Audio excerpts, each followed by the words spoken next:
রাশিয়ায় বিমান বিধ্বস্ত হয়ে ভাড়াটে সেনাদল ওয়াগনার গ্রুপের প্রধান ইয়েভগেনি প্রিগোজিন নিহত হয়েছেন। বিমানে থাকা অপর ৯ আরোহীও নিহত হয়েছে বলে জানা গেছে।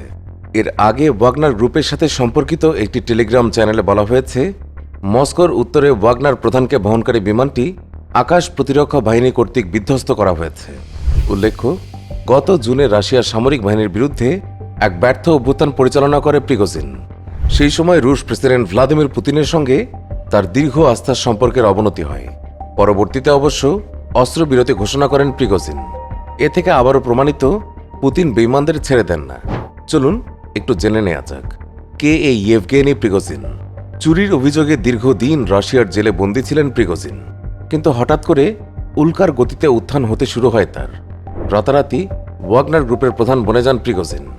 রাশিয়ার মাটিতে বেআইনি অস্ত্র কারখানা চালানোর মতো মারাত্মক অভিযোগ রয়েছে তার বিরুদ্ধে। 1981 সালে দ্বিতীয়বার চুরির অভিযোগে জেলে যান প্রিগোজিন। ওই সময় তার বয়স ছিল মাত্র 20। ডাকাতির মামলায় মোট 12 বছর রুশ কারাগারে কাটান তিনি। এর মধ্যে 9 বছর ডিটেনশন ক্যাম্পে ছিলেন প্রিগোজিন। কারামুক্তির পর লেনিনগ্রাদে হটডগ বিক্রি করতেন তিনি। প্রিগোজিন এবং পুতিন দুজনেরই জন্ম সেন্ট পিটার্সবার্গে। সোভিয়েত জামানায় এই শহরের নাম ছিল লেনিনগ্রাদ। সেখানে হটডগের ব্যবসা শুরু করেছিলেন প্রিগোজিন। রান্নাবান্নায় তার হাত ছিল চমৎকার। কেটারিংয়ের ব্যবসাও ছিল তার। পরে নিজে খুলে বসেন একটি রেস্তোরাঁ। পুতিন ক্ষমতায় আসার পর একবার প্রিগোজিনের রেস্তোরাঁয় যান। সেখানেই তার রান্না খুব পছন্দ হয় রুশ নেতার। নিজের খাস রাঁধুনি হিসাবেও প্রিগোজিনকে নিয়োগ দেন তিনি।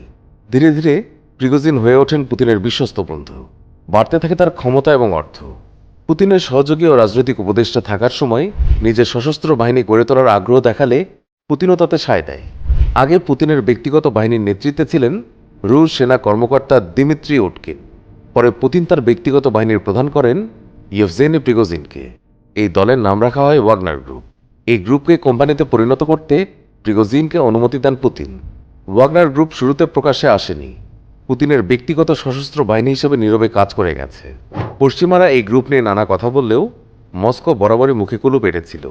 শোনা যায়, মেঘের আড়ালে মেঘ নাদের মতো কাজ করত এই যোদ্ধা বাহিনী। শুধুমাত্র পুতিনের নির্দেশই মানত।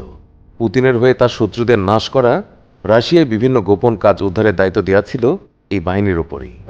আর তাদেরকে দলে ফিরিয়েই ভয়ঙ্কর সব কাজ সমাধা করতেন প্রিগোজিন।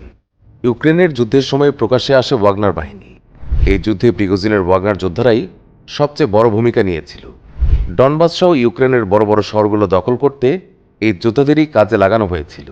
62 বছর বয়সী ইয়েভজেনি প্রিগোজিনের নেতৃত্বাধীন ওয়াগনার বাহিনী পুতিনকে ক্ষমতা থেকে টেনে নামাতে মরিয়া হয়ে উঠেছিল।